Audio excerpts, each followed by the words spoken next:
is CGTN, China Global Television Network.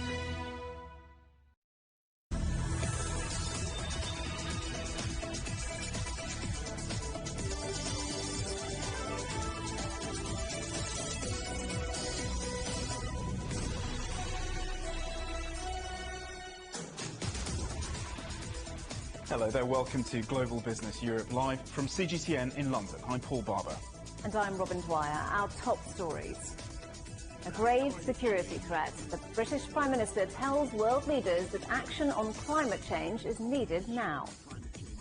Status update. Facebook strikes a deal with Australia, reversing a decision to block access to news content there. UK unemployment hits a 5-year high as the country eases out of lockdown. We only get one shot, really, at reopening. We can't afford to get this wrong. And HSBC shifts focus to the east as profits plunge at Europe's biggest bank. Climate change is a grave security threat. That was the warning from British Prime Minister Boris Johnson as he chaired a virtual meeting of the UN Security Council. The 15-member body discussed the links between climate change and conflict, as well as prevention measures. Our correspondent Andrew Wilson is in Oxford with more now. So, Andrew, what else did we hear from Boris Johnson? Oh, Boris Johnson was quite emphatic. It's very rare for a British Prime Minister or indeed any world leader to chair one of these meetings. The last one was John Major back in 1992. Boris Johnson, though, wanting to put the UK and himself front and centre of this call for action on climate change. He talked about 16 million people displaced by weather patterns caused by climate change. He talked about farmers being forced to grow poppies because it's a hardier crop, contributing to the opium crisis around the world, and also girls travelling to find water miles from their home and being preyed on by child traffickers. So he made that link, and that was the point of today's conference, I think, was to make the link between climate change and the scientific threat of that and the threat to the weather and the world of international security, and that's why he said this is the purview of the Security Council. These were a few of his comments today. If that kind of result in terms of political, economic, humanitarian impact, if that was being triggered by some kind of despotic warlord or civil war, then nobody would question the right and the duty of this UN Security Council to act, and therefore it is not a subject that we can shy away from. Andrew, with COP26 coming up, is the motivation to get results increasing? I think the direction of travel, by and large, is encouraging. I think the biggest move today was this year was John Kerry and his team getting engaged again on behalf of the Joe Biden administration. The United States now making it clear they're back on track for participating in climate talks after Donald Trump's reversal of all that enthusiasm. I think the delegates couldn't help but be moved by a presentation at this conference by David Attenborough, the renowned zoologist, who talked about how this wasn't a problem for future generations. This is now the problem for our generation, that climate change is guaranteed, in fact, to affect the oceans, he called the world's larder, the farming, the air that we breathe, and the shelter from the sun that we crave. He said all these will be affected. The task now is to mitigate that. And he was very eloquent on the subject. Also, Antonio Guterres, the Secretary General of the United Nations, who has spoken on many occasions in the last 12 months about the importance of tackling climate change, said that climate action now was long overdue, that the world had to get together to take action against climate change, to also start looking more about investment in developing countries to protect them from the impact of climate change, and also to look to the security of the people around the world who are vulnerable to climate change. So there are some notable world leaders really putting their money where their mouths are at the moment, and I suspect that will push the direction of travel towards people making commitments and talking about actual verifiable figures that they will guarantee and stand by, rather than the well-meaning words that we've had from governments in previous COPs in Copenhagen and, of course, in Paris, where they've said a lot but done very little. OK, many thanks, Andrew. Andrew Wilson in Oxford. The EU's foreign policy chief has called on China to allow meaningful access to Xinjiang for UN and independent observers to visit and investigate alleged mistreatment of Muslim Uyghurs. Josep Borrell made the comments to the UN's Human Rights Council. Once again, we urge China to allow meaningful access to Xinjiang for independent observers, including High Commissioner Bachelet. This is key to enable an independent, impartial and transparent assessment of the grave concerns that the international community has. The European Union's call on China to comply with its obligation under national and international law to respect and to protect human rights, including the rights of persons belonging to minorities in Xinjiang, in Tibet and in Inner Mongolia. While addressing the UN's Human Rights Council on Monday, China's foreign minister denied allegations of genocide, forced labour or religious oppression in Xinjiang. Wang Yi also said the door to Xinjiang is open and the UN High Commissioner for Human Rights is welcome to visit. On Tuesday, China's foreign ministry denounced a motion passed in Canada calling China's treatment of the Uyghur people genocide. The ministry spokesperson said the motion disregarded facts and common sense and intentionally smeared China. Xinjiang-related issues are about fighting violent terrorism, about de-radicalization. What the Xinjiang region has been doing is earnestly implementing the UN Action Plan on the prevention of violent extremism. With the efforts of people from all ethnic groups, Xinjiang has been without violent terrorist attacks for 4 years. The people there can enjoy the benefits of social stability and development. They're living a happy life now. In recent years, the population of Uyghur people has grown by more than 25%. That's above the regional and national average. Their language, tradition, and customs have been well preserved. Facts have proven that there has never been any genocide in Xinjiang. This is a century-old lie deliberately concocted by extreme anti-China forces. It's a ridiculous farce, slandering and discrediting China. Facebook will restore news content to its users in Australia after reaching a compromise with the government. The social media giant blocked news on its platform in Australia last week. It was in response to a proposed law which would force tech companies to pay news outlets for content. Greg Navarro reports from Sydney. That last-minute deal was confirmed as the government apparently had enough support to pass the final bit of this legislation through Parliament. Now, as a result, Facebook says that it will start restoring Australian news media content back on its platform. You may remember earlier this month that Facebook banned Australian news media sites from its platform. That included, at the time when it did that, non-news media sites such as health and community services, emergency services, even the Bureau of Meteorology. And Facebook says it did so in response to that legislation that is poised to pass here in Australia that would basically require tech giants Google and Facebook to pay individual Australian news media companies for the content that appears on those platforms. Now, Facebook's ban, as you can imagine, prompted widespread criticism, not only here in Australia, but around the world. And this legislation is being watched closely by countries around the world, especially those countries that are hoping to find some kind of legal way to, in essence, force these tech giants to pay their fair share. Now, as part of this last-minute deal, Facebook says it will retain the ability to decide what news appears on its platform so that it won't be subjected to forced negotiations. Australia's treasurer has been in contact and in discussions with Facebook CEO Mark Zuckerberg over the last couple of days. Facebook released a statement not long ago here saying it was pleased the company was able to reach some sort of compromise and that it appreciated the constructive discussions. All of this comes after Google had threatened to pull its search engine from use in Australia, instead deciding to strike out individual deals with individual media companies. Greg Navarro, CGTN, Sydney. The row between Australia and Facebook is being keenly watched in Europe, where media groups are putting pressure on lawmakers to replicate parts of the Australian law in order to protect their businesses. Tony Waterman reports from Brussels. The opportunity to rewrite the rules of online revenue sharing doesn't present itself very often, so European publishers intend to strike while the iron is hot. 4 leading industry groups representing thousands of news outlets are pressing EU lawmakers to include an Australia-style clause in sweeping new digital legislation, forcing big tech to pay for news. What we're looking for is some kind of tool, whether that is an arbitration mechanism or not, some kind of tool that is this big stick that we need to get platforms to sit at the table and negotiate fair and reasonable conditions with publishers on the use of their content. Down under, the proposed media law sparked a wave of licensing deals with Google, something European media groups hope to replicate.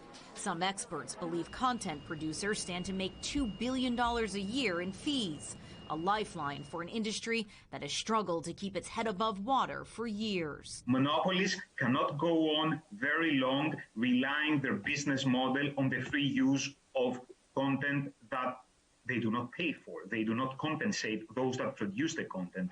But some media analysts think the plan could backfire. Big tech may pick and choose who to strike deals with, based on how much engagement that content will generate. So I can easily see a situation where the large media corporations, they get deals with Facebook and they get some kind of compensation, whereas the small media will be left behind in this. In Parliament on Tuesday, the EU's chief for digital affairs seemed in no hurry to include a clause on mandatory payments in new digital legislation, instead pointing to the bloc's 2019 copyright reform, which requires major platforms to pay artists and news publishers for content. I'd say this is so much more a question of copyright. The copyright legislation, where actually as a publisher you have a right to get paid for your content, has only been fully transposed so far in France. There's a June deadline to enact the legislation, but many member states have fallen behind, leaving news outlets waiting to collect. The news industry has been trying to convince lawmakers to force big, profitable tech firms to pay for their content for years. But there now appears to be fresh impetus. Governments around the world are growing increasingly concerned that big tech is abusing its power, stymieing innovation, squeezing out competitors, and now blocking content to users. It could be the final straw for lawmakers keen to keep the internet as democratized as possible. Tony Waterman, CGTN, Brussels. Still to come on Global Business Europe, opening up. The UK lays out a plan for easing its lockdown measures, but there are mixed reviews.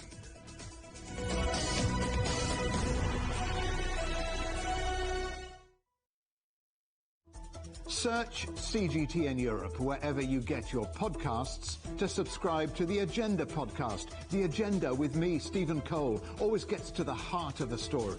Just subscribe today and listen now. Covering the world from 4 continents. A new horizon. Teams in Beijing, Washington, D.C., Nairobi, and London. Who connect, interact, and inquire to bring you the stories that matter to all. The Link, only on CGTN. Don't forget you can sign up to our daily newsletter. We bring you all the top business headlines straight to your inbox. So sign up for free at this address. CGTN. See the difference.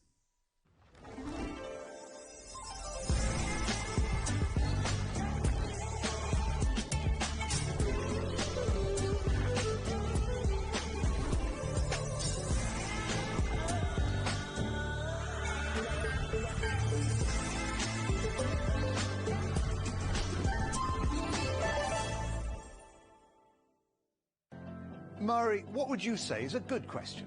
Stephen, I'd say it's one where there's always more than one answer. The Answers Project is a new podcast series from CGTN Europe.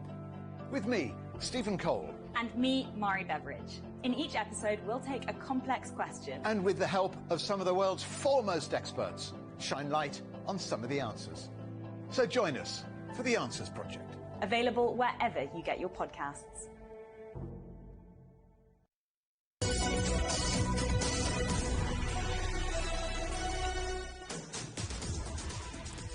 And welcome back. CGTN is available to watch for free on all the major digital platforms, on smart TV or online on Roku, Apple TV, Amazon Fire and Android TV. You can also find us on YouTube and Dailymotion, as well as, of course, at cgtn.com and the CGTN app. Several European companies have abandoned work on the Nord Stream 2 pipeline. Their decision follows threats from the United States to start imposing sanctions on those involved in the controversial gas project, which critics argue will make Europe even more reliant on the Kremlin. Despite international pressure, Germany is standing by the project. CGTN's Trent Murray has more from Frankfurt. The news that 15 different companies have pulled out of working on Nord Stream 2 is yet another blow for Berlin. Chancellor Angela Merkel and her government have long supported the 1,200-kilometre pipeline, which will connect Russia directly to Germany and allow Russian gas to flow straight here into Europe's biggest economy. But that support from the Chancellor is straining relations, both with Germany's neighbours, like France and Poland, as well as the new Biden administration in the United States. Washington has made no secret of the fact that it wants to see all work on the project stopped immediately. Why? Well, they say that it will make Europe even more reliant on Russian gas and therefore more susceptible to Russian influence. The recent detention of opposition activist Alexei Navalny has made the issue even more difficult diplomatically, leaving Germany relatively isolated in its support for the multi-billion-dollar project. And now America is going after companies involved in the construction work. It wants to send a message: work on Nord Stream 2 and prepare to be punished with US sanctions. That warning has led to some 15 separate companies pulling out of the project, including Zurich Insurance Group and French firm AXA. In boardrooms across Europe, that threat will likely lead to some very difficult conversations. Much of the work has already been done, and at a price tag of over $10 billion US, there are profits to be made. But the intense geopolitical and diplomatic pressures being placed on this pipeline makes its future even more uncertain, and it risks damaging Angela Merkel's standing with her country's traditional allies. In the words of one Berlin-based expert, this whole affair for Germany is becoming a bit like a suitcase with no handle. Too big to just abandon, but also very difficult to keep on carrying. Trent Murray, CGTN, Frankfurt. Unsurprisingly, because of the COVID pandemic, the latest UK unemployment figures make sober reading. The jobless rate was estimated at 5.1% in the 3 months to December 2020. That's 1.3% higher than a year earlier and 0.4% higher than the previous quarter. And it's the 16 to 24 age group that has borne the brunt of the pain when it comes to job losses. UK businesses from pubs to restaurants, gyms and beauty salons are digesting the news that reopening is coming. Most have, of course, been closed for months. From London, Nicole Johnston reports. We will begin to reopen our pubs and restaurants outdoors. Wow. It's almost comical, actually, isn't it? Sam Harrison has been waiting for weeks to find out when his London restaurant can reopen. But the news from British Prime Minister Boris Johnson wasn't quite what he'd been hoping for. A phased reopening, first outside and then indoors. Those are quite strong phrases, aren't they? No earlier than. We're going to be opening outside in potentially in the middle of April, one of the wettest months of the year, still a cold month. And so I think for a lot of restaurants, it just financially won't be viable. You know, we only get one shot really at reopening. We can't afford to get this wrong. And talk about timing. This restaurant and its brand new kitchen only opened 4 months before the pandemic struck. The government hopes to allow pubs and restaurants to open outdoors in the middle of April. But for that to work, there'll need to be better weather than there is now. And in the UK, it's hardly reliable. But if you want to eat inside a restaurant, you'll have to wait until the middle of May at the earliest. Yeah. Wine bar owner Sonny Hodge says knowing lockdown is ending is a massive relief, psychologically. But he doesn't agree with shops and gyms opening ahead of bars. I think there's a big aspect of upset and anger at not fully understanding why we're not part of the non-essential shops opening up. As for hair and beauty salons, they won't open until the 12th of April at the earliest. And this salon is expecting business to boom. A lot of people are struggling financially, but a lot of people, as you said, they are saving money and they cannot wait to spend this money as soon as they can. The government says each phase of reopening will be announced with 1 week's notice. Sam Harrison says that's not enough. It's pretty hard just to crank things up again. You know, we've been dead, sleeping, dormant. You can't just turn that tap on overnight. Surely they can give us more than a week's notice so that we're actually ready, because when we are able to open, we need to trade as strongly as we can. Every penny's going to count. At least businesses now have dates on the horizon to work towards. But in these times, the next step in the pandemic can be just as unreliable as the British weather. Nicole Johnston, CGTN, London. And the problems for many businesses are likely to persist for months to come. Earlier, I spoke to Tej Parekh of the Institute of Directors and asked how relieved businesses might be by Boris Johnson's announcements. Well, the roadmap to reopening the economy is vital for many businesses because it allows them to do some form of planning now for the year ahead. It makes them think more about rescaling and rehiring, and it obviously gives them some scope for a roadmap out of their current cash flow difficulties. Plenty of sectors, though, that didn't get the news they wanted, who had perhaps anticipated opening earlier than they now will.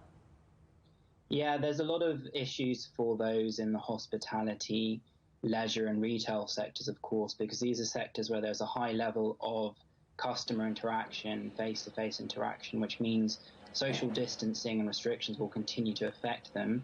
What's crucial now is that these sectors, the ones that open up later, are given additional economic support to see them through some difficult months. And we had UK unemployment figures out today. It's up again and is now at the highest level for almost 5 years. How much difference has the government's financial support made to the picture? Well, it's always inevitable, as long as restrictions linger on, that the job losses will continue to tick upwards. However, we know that the furlough scheme that the government launched last year has provided a lot of support for businesses and has meant that unemployment hasn't risen further. With the vaccine rollout this year and ongoing support for businesses, hopefully there won't be a further large increase in the unemployment levels over the course of this year. What do you think the long-term impact of COVID-19 will be on businesses and workers? Well, with the furlough scheme in place at the moment, it's difficult to see the full impact of coronavirus on the labour market, but unemployment is likely to pick up, and unfortunately many individuals that have been unemployed for a long period of time. So we'll need to see a rapid retraining of a lot of individuals in the economy. And at the same time, with a lot of businesses accessing support, it's very likely that some insolvencies may pick up for a number of organisations, and there may be a slight scarring effect on the economy. All of this means that the budget next week is going to be a crucial moment to try and avoid long-term damage to the UK economy. So you think then it will get worse before it gets better. How long will an economic recovery take, in your view? Well, it's likely that the UK will be able to bounce back from around the second and third quarter this year when more and more of the economy reopens. And that should mean that rehiring takes place and businesses, gain revenue and are able to start growing again. So it's likely that around some point, midpoint in 2022, the UK economy should be very much the size it was before the pandemic began. What matters for its longer-term recovery is how much businesses can start reinvesting, and particularly investing in the technologies that boosts long-term growth. HSBC is shifting its focus to the east, unveiling a further strategic move to Asia. The announcement came as Europe's biggest bank reported a 34% drop in profits for 2020, partly due to the impact of the pandemic. Well, here's Juliet Mann with more. Juliet. Thanks, Robin. Well, this is the big update the markets were waiting for. You'll remember last year, HSBC announced 35,000 job cuts globally and a strategy rethink in North America. Well, now we've got more details. Let's start with those results. Now, there is that 34% decline that you were talking about there, that decline in pre-tax profit, marginally better actually, than analysts had expected. Revenue fell 10% to $50.4 billion.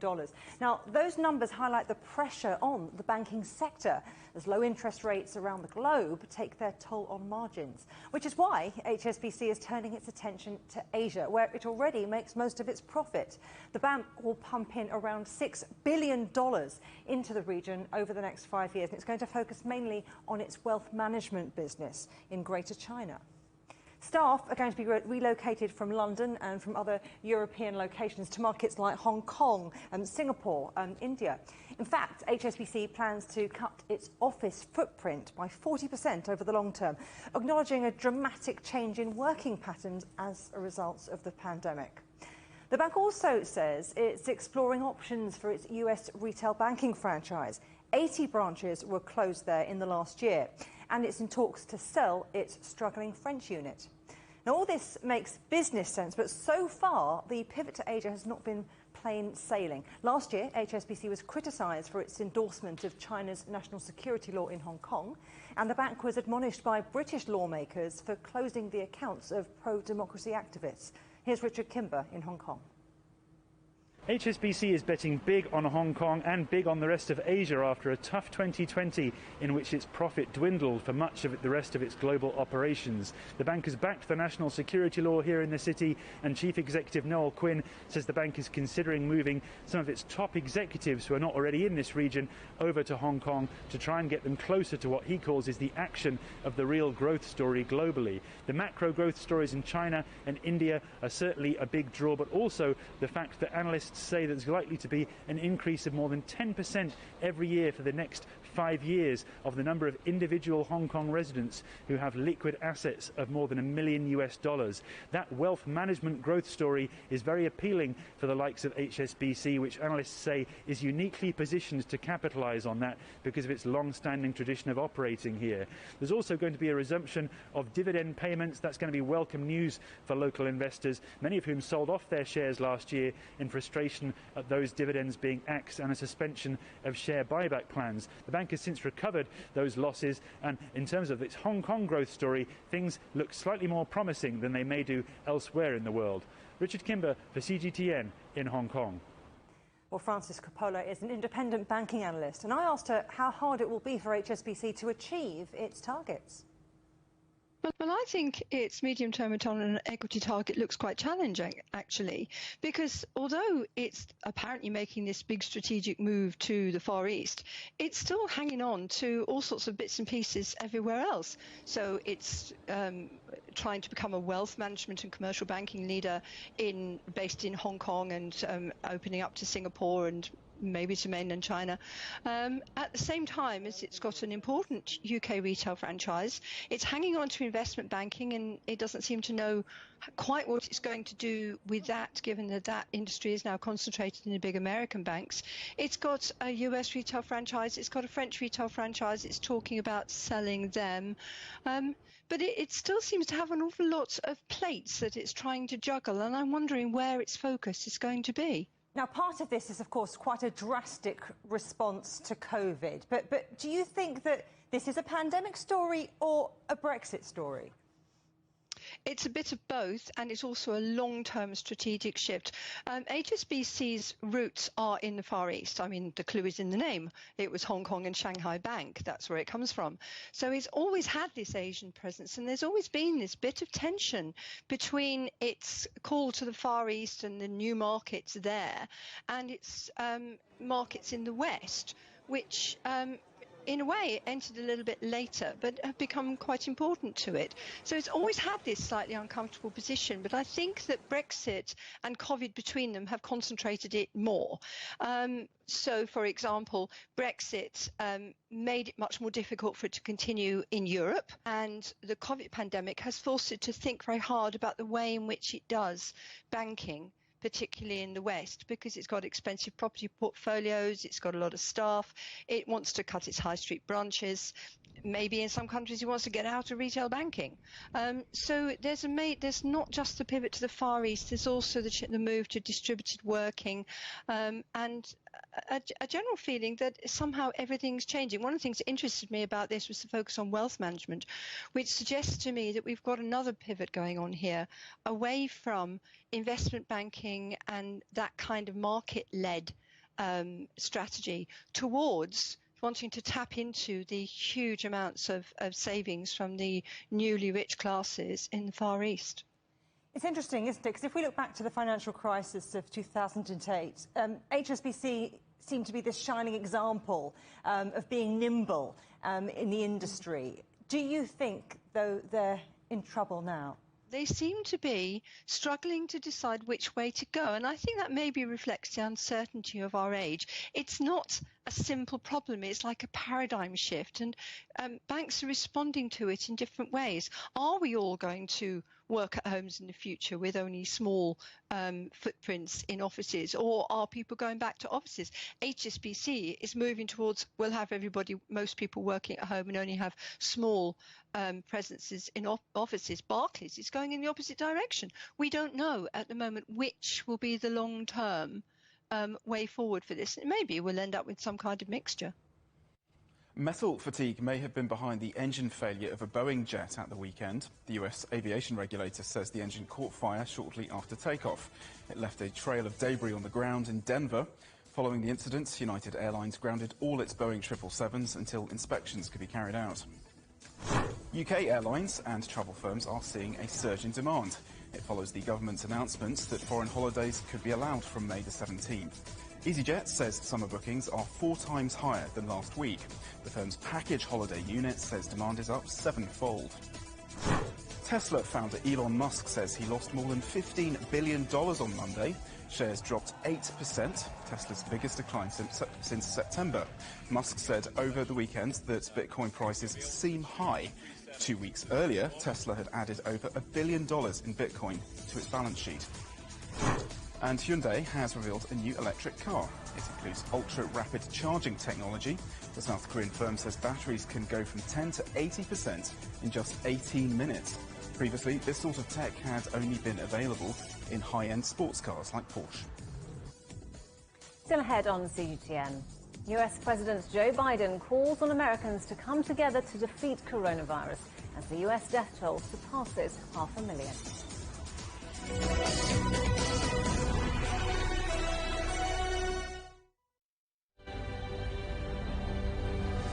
Patient after patient after patient. They take a long time to get better. They're the sickest patients we've ever seen. It's a race against time because we can all see the threat that our NHS faces, the pressure it's under. We're dealing with something we knew very little about. Europe's first 2 epicentres in February have received their first dose of the Pfizer-BioNTech vaccine. Another day, another grim milestone for the UK in its fight against COVID-19. 100,000 people have now lost their lives after contracting the virus.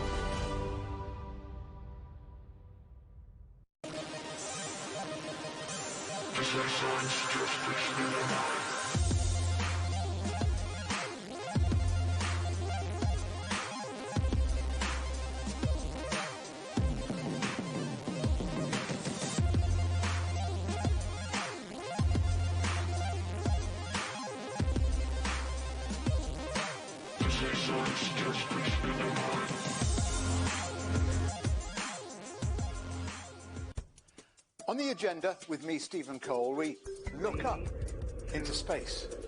We look down into data. We look at debt.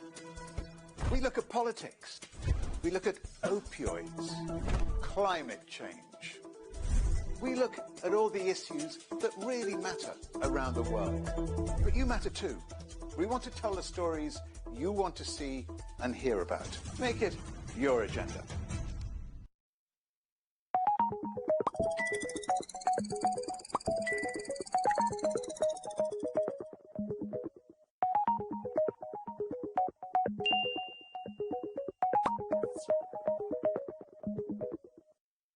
Roger, make you loud and clear. We can try out the wild and crazy ideas. Nothing can stop an idea whose time is coming. This idea is coming. I actually feel quite comfortable in isolation. We should all be very basic when we try to save the world.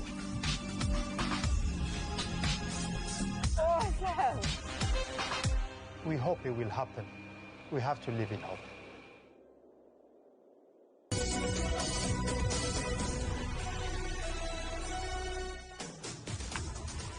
And welcome back to Global Business Europe with Paul Barber and Robin Dwyer. Our top stories again. A grave security threat. The British Prime Minister tells world leaders that action on climate change is needed now. Status update. Facebook strikes a deal with Australia, reversing a decision to block access to news content there. And HSBC shifts focus to the east as profits plunge at Europe's biggest bank. The South African President Cyril Ramaphosa says that rich countries should donate 5% of vaccines to needy countries. He's taking part in an event to promote global post-COVID recovery. The World Health Organization's virtual gathering aims to highlight its 5 goals. Well, with more, our correspondent Julia Chapman joins us now from Budapest. Julia, what plans and what are the goals in this plan for a global recovery? Well, for the recovery to get underway, of course, step number 1 is putting the COVID-19 pandemic behind us. That's number 1 in the 5-point plan.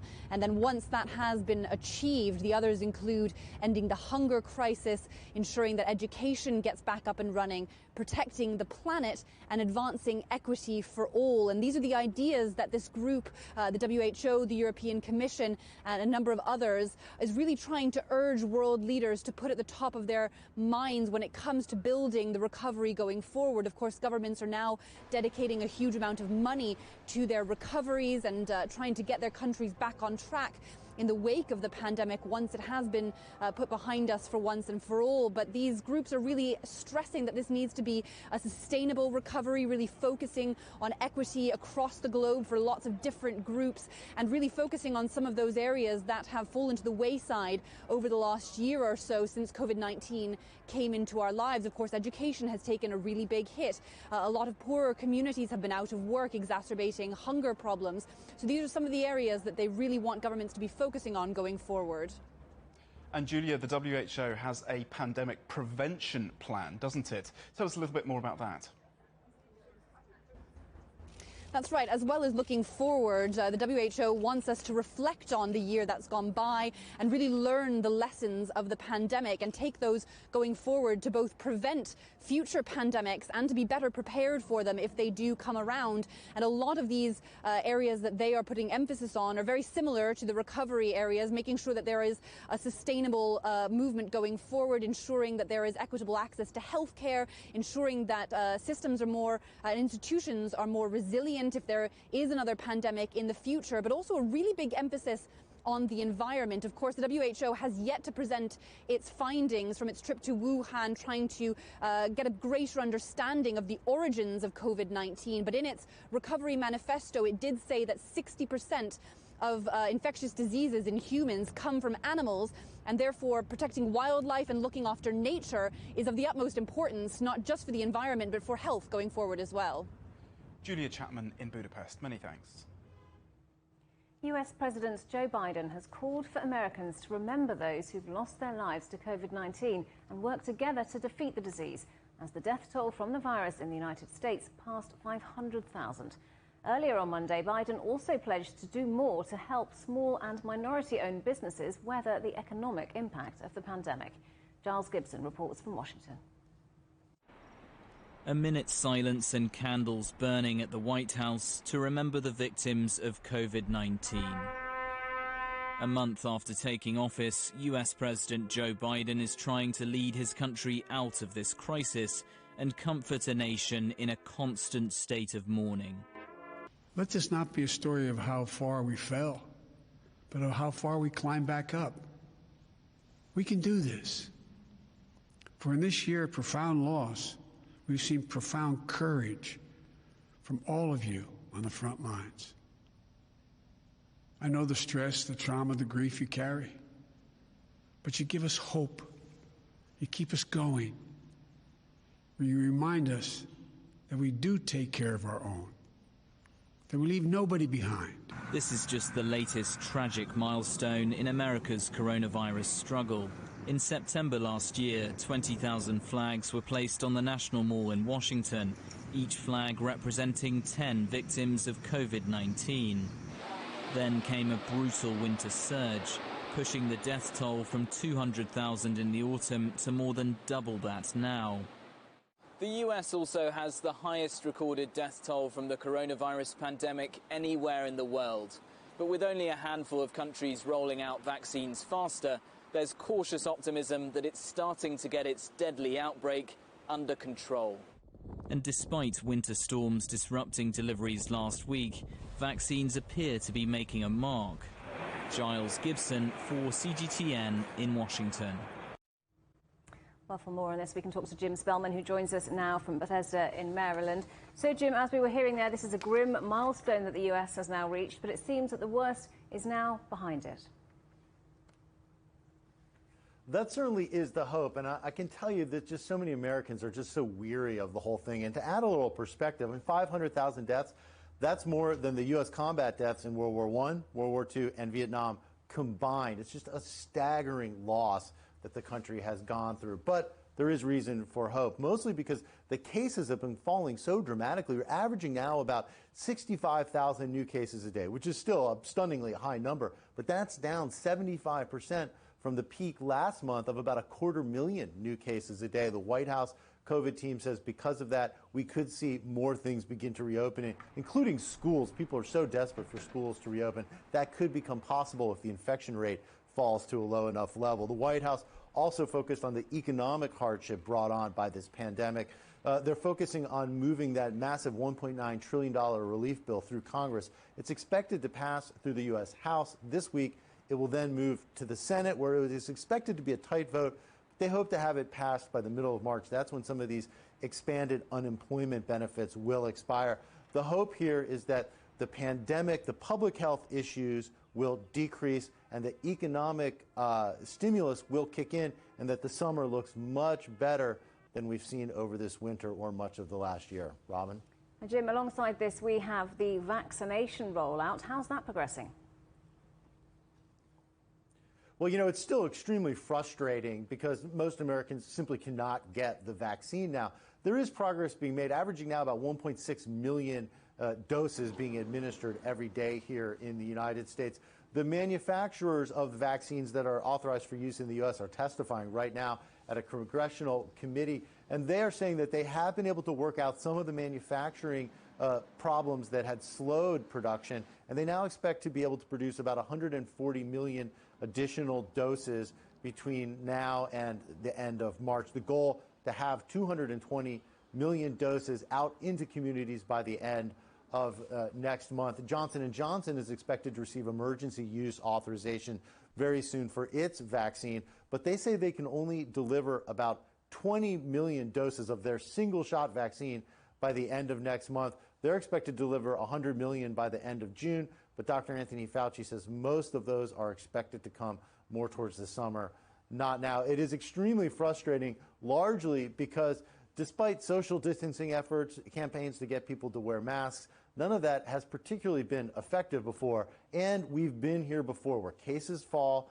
people let up their guard, and then we see another surge. We saw that in the summer, and we saw it over the Christmas and New Year's holiday here in the United States. So public health officials warning we must remain vigilant, but people realistically understanding that the real hope for a return to normalcy is in that vaccine. So that's where so much of the emphasis is right now on trying to get past this horrible pandemic. Robin? Jim, thank you. Jim Spellman there in Maryland. France is locking down the French Riviera over the next 2 weekends. Monitoring at airports and on the Italian border is to be stepped up. Residents will only be allowed to go out for an hour every day. The area, including the port of Nice, has France's highest rate of COVID-19 infections. Police in Georgia have arrested a senior opposition leader. Nika Melia was seen being dragged from his party headquarters. He's accused of inciting violence at protests. Georgia has been in political crisis since October's parliamentary elections. Opposition parties say they were rigged. One of 3 men accused of the murder of a Maltese journalist has pleaded guilty. Vince Muscat changed his plea during a pre-trial hearing. Two other defendants are pleading not guilty to the murder of Daphne Caruana Galizia, who died in a car bombing in 2017. An Italian Air Force plane has arrived in Goma in the Democratic Republic of Congo to repatriate the bodies of their ambassador and his bodyguard. The men were killed during an ambush on a UN convoy near the Rwandan border. The government in Kinshasa is blaming Rwanda's Hutu rebels who are known to operate in the area. Italy's former Foreign Secretary described Luca Attanasio as a man gifted with uncommon courage, humanity and professionalism. The rollout of Ebola vaccinations in Guinea is back on track. Bad weather had forced a shipment of doses to be delayed. A plane carrying 11,000 shots arrived in the capital, Conakry, after the country recorded several infections. It's the first resurgence of the disease since 2013, when an outbreak in West Africa killed more than 11,000 people. Former Saudi Arabian oil minister Sheikh Zaki Yamani has died in London, aged 91. His 24-year tenure running the kingdom's oil affairs made him a global celebrity during the 1973 oil embargo. In 1975, he and other oil ministers were kidnapped at an OPEC meeting in Vienna by Carlos the Jackal. Yamani played a crucial role in the formation of the oil cartel as producers began to try and dictate prices to the market, which was previously dominated by Western nations.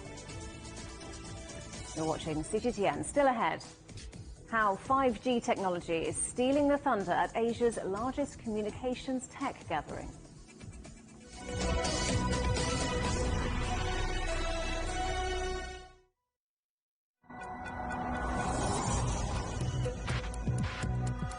Each day, there are millions of stories. Each one can open new perspectives, new possibilities. Wherever you look, we are there to see, discover, explore. We put the pieces together to find what really matters to you, all around the world, all around the clock. Our reporters are at home across the globe.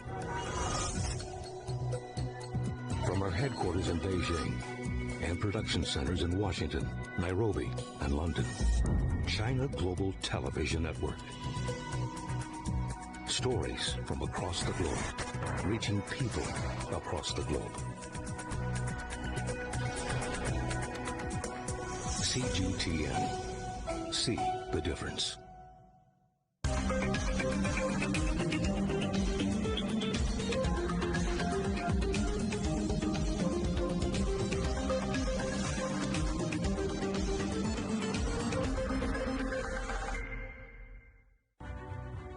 The agreement is signed. But what is the real deal now the UK has left the EU? For trade, for business, for the city, for ordinary people. Make sense of Brexit with CGTN.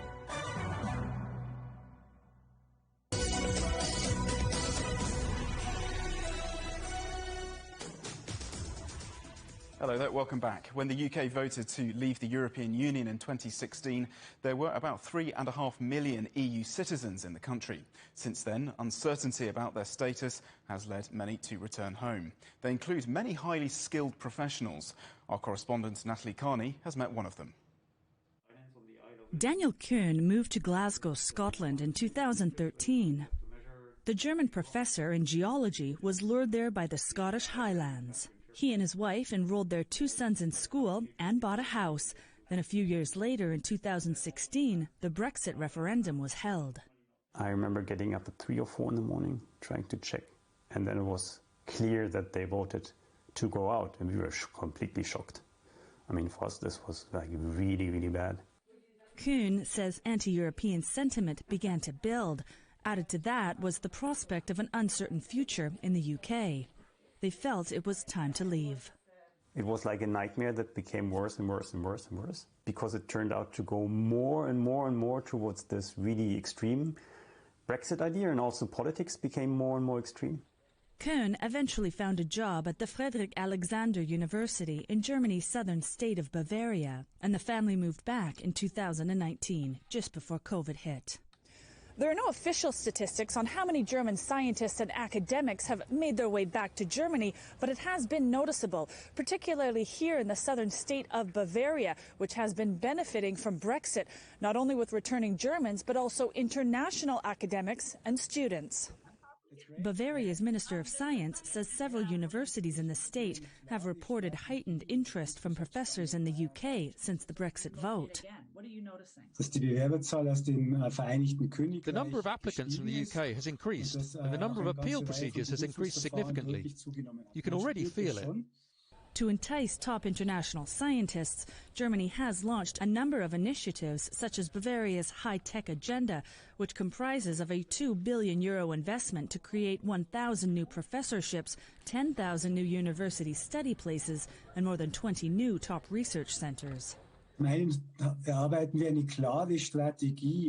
the moment, we're working on a clear strategy to further strengthen Bavaria as a science location. We are also breaking down a few real or perceived barriers and want to welcome the best minds here. Despite his family's mixed feelings about returning, Kuhn says they believe they made the right decision. Over the years, UK headlines have highlighted the brain drain or hemorrhaging of academic talent back to the EU, and it's Germany, which is their #1 destination. At the moment, it's not looking good at all. It was a good mix to have the UK in there, so it's a bit sad that they're out. Natalie Carney, CGTN, Erlangen, Germany. The Mobile World Congress Shanghai has kicked off. The three-day event is Asia's largest gathering for the mobile communications industry, and the star of the event this year is 5G technology. CGTN's Su Mengzi reports. When people talk about 5G, they usually think of new phones and the faster data speeds they bring. But 5G is much more than that. It means faster and better connectivity between everyone and everything. Progress of 5G development in China and how it has and can be integrated into daily life is no doubt the biggest highlight of the 2021 Congress. And China's operators have reported rapid gains in both building 5G infrastructure and recruiting customers. China has made great achievement in the development of 5G.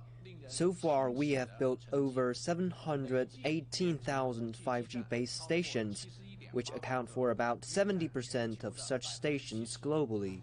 As one of the biggest exhibitors at the event, Huawei has also garnered a great deal of attention. Despite U.S. sanctions and COVID-19, the company says it has achieved positive growth in both sales revenue and net profits for 2020. To meet challenges brought by the pandemic, we digitized our service and minimized contact while helping our clients build their networks. For example, in Indonesia, even as the pandemic was at its height there, we deployed more than 50,000 base stations together with our clients last year. The Mobile World Congress is organized by the GSMA, or Global System for Mobile Communications, which also hosts the event annually in Barcelona and Los Angeles. This is the first in-person event since last year, though, when all offline events were cancelled amid the pandemic. Su Mengzi, CGTN, Shanghai. A new law aimed at protecting China's famous Yangtze River goes into effect on March the 1st. Supporters say it marks a new direction for the country, limiting several industries and activities in an effort to clean the river's water. CGTN's Sunya reports. For China's longest river, the Yangtze gets the largest environmental protection law the rivers of China have ever seen. As the law enters into force on March the 1st, coordinating departments say the Yangtze River Protection Law also marks a change in direction for the country. The implementation of this law means we're giving the health of the river and environmental protection new importance. This is the way green, eco-friendly development should go. The law establishes a national coordination mechanism for protection efforts. It bans chemical plants from being built within 1 kilometer of the river. It also restricts sand mining along river banks. For the law to be effective, we will need all-out efforts from everyone. Other laws should be coordinated, and local governments and institutions must develop similar regulations. A host of other measures have been put in place to protect the river, including a complete fishing ban that started the first day of 2021. Sun Ye, CGTN, Beijing. Chinese scientists have developed a so-called aerospace heart. Space technology has been used to build the artificial organ, which is lightweight and smaller than a fist. Tao Yuan reports from Chengdu. It's been years since Luo Wei could walk a few steps without stopping for a rest. He was diagnosed with dilated cardiomyopathy, a condition where the heart becomes enlarged and cannot pump blood effectively. In his case, it led to heart failure. It takes me more than 10 minutes to even climb to the second floor. I had to hold on to the railings, and every step took effort. I couldn't breathe. I felt as if my heart wasn't beating. Doctors had initially wanted him to have a heart transplant. Luo Wei's problem was that he was obese, so it was hard to find a strong enough donor's heart. Luo Wei was deteriorating fast, so doctors turned to the idea of an artificial heart. I wasn't scared. I entered the surgery ward with a smile. If I didn't get this implant, I wouldn't survive the next 1 or 2 years. I was very ill.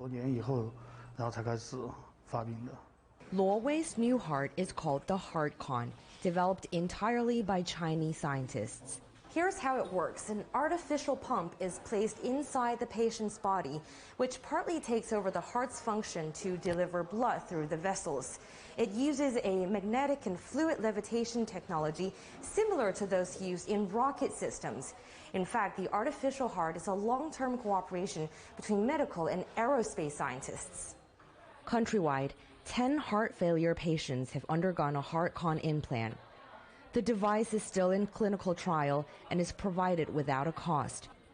Now, even as Luo Wei is still in recovery, he says it feels like rebirth. I was telling my mom yesterday that I will buy 2 birthday cakes each year, once for my birthday, on my ID card, and once on the day of the surgery.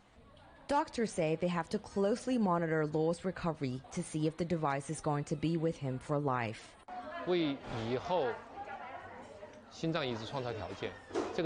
For some patients, this is a temporary device while they wait for a suitable donor for a transplant.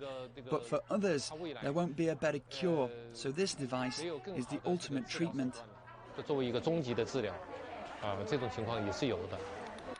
But first, a rigid weight-losing program for him to reduce the pressure on the hearts, both his own and the new one. Tao Yuan, CGTN, Chengdu.